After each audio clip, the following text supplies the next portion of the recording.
जब हम जीवन में अपने लक्ष्य की ओर अग्रसर होते हैं तो कई सारे लोग हमें सलाह देते हैं कि आप ये कीजिए, आपको वो करना चाहिए, आपको उस आदर्श व्यक्ति की भांति उस मार्ग पे चलना चाहिए। हमें अच्छा लगता है, हम उसका अनुसरण करने लगते हैं, क्योंकि उस मार्ग पे 1 अथवा 10 लोग चल के अपने लक्ष्य को प्राप्त कर चुके हैं। अब उन लोगों को उस मार्ग पे चल के लक्ष्य की प्राप्ति हुई, क्या इसका अर्थ यह भी है कि हमें भी अवश्य होगी? आवश्यक नहीं। मैं आपसे सरल सा प्रश्न पूछता, क्या वो आदर्श व्यक्ति आप हैं? नहीं, वो व्यक्ति कोई और है, जिसकी अपनी सोच है, अपनी विचारधारा है, अपने कर्म है, अपने अनुभव है, अपने गुण अपने अवगुण है, उनकी अपनी एक यात्रा है, अपना लक्ष्य है। वो आप नहीं। बात की जाए यदि आपकी, तो आपके विषय में सबसे अधिक कौन जानता है? आपकी यात्रा, आपके लक्ष्य के विषय में, आपकी सोच, आपकी विचारधारा, आपके कर्म के विषय में, आपकी कामना के विषय में, आपके अनुभवों के विषय में, इन सब के विषय में सबसे अधिक यदि कोई जानता है तो वो है स्वयं आप। तो अपने जीवन में किस मार्ग को चुनना है और कैसे आगे बढ़ना है, ये चयन भी श्रेष्ठ होगा यदि आप ही के हाथ में हो। आप अपने जीवन का आकलन कीजिए, समझिए और अपने लक्ष्य को जाकर प्राप्त कर लीजिए। कुछ इस प्रकार उदाहरण इस संसार के समक्ष प्रस्तुत कीजिए कि भीड़ आपके मार्ग पर चलने के लिए आतुर हो जाए। संकट, समस्याएं, कठिनाइयां, ये तो हर एक के जीवन में आते हैं। अधिकतर बार ऐसा होता है कि मनुष्य के जीवन में जब कोई संकट आता है तो वो वहीं भयभीत हो जाता है, चिंतित हो जाता है, निराश हो जाता है। किंतु यदि मैं आपको सत्य बताऊं तो हमारे व्यक्तित्व के विकास के लिए, हमें लक्ष्य तक पहुंचाने के लिए ये संकट, ये समस्याएं, ये अत्यंत महत्वपूर्ण है। और इसका उदाहरण मैं नहीं, अपितु प्रकृति स्वयं देगी। अब स्वयं कभी धरती माता को देख लीजिए। धरती माता सूर्य का ताप सहती है, क्यों?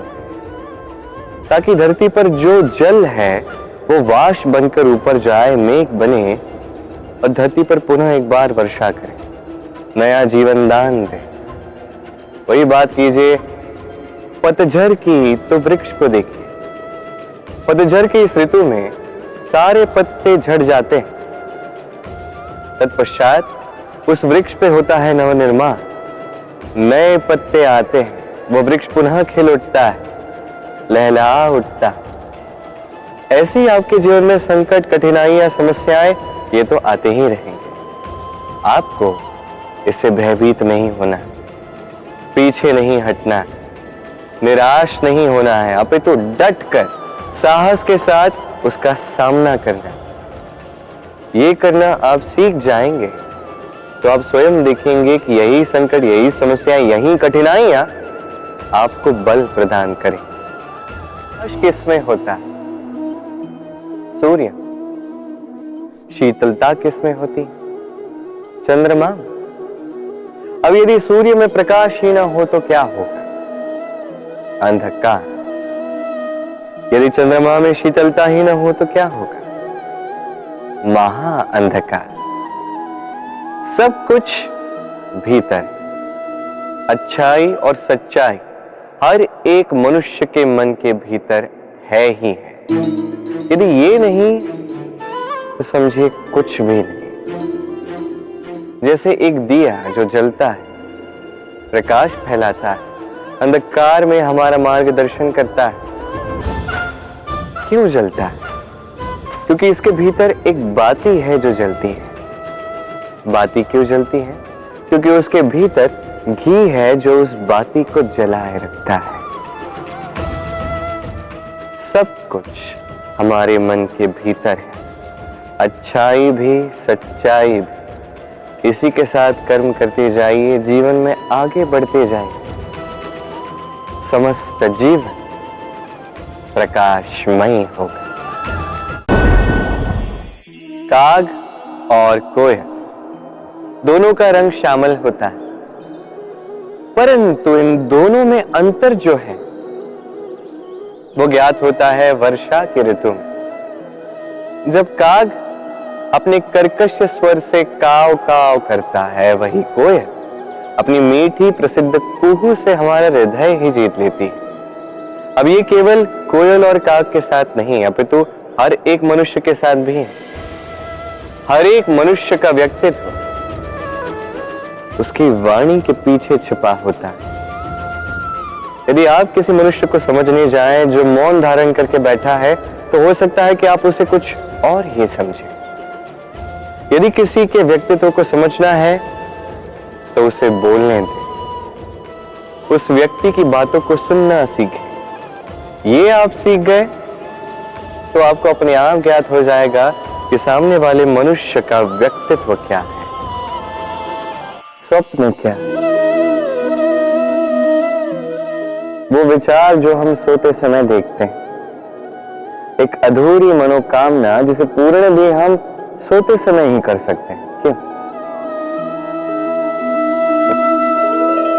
कदापि नहीं।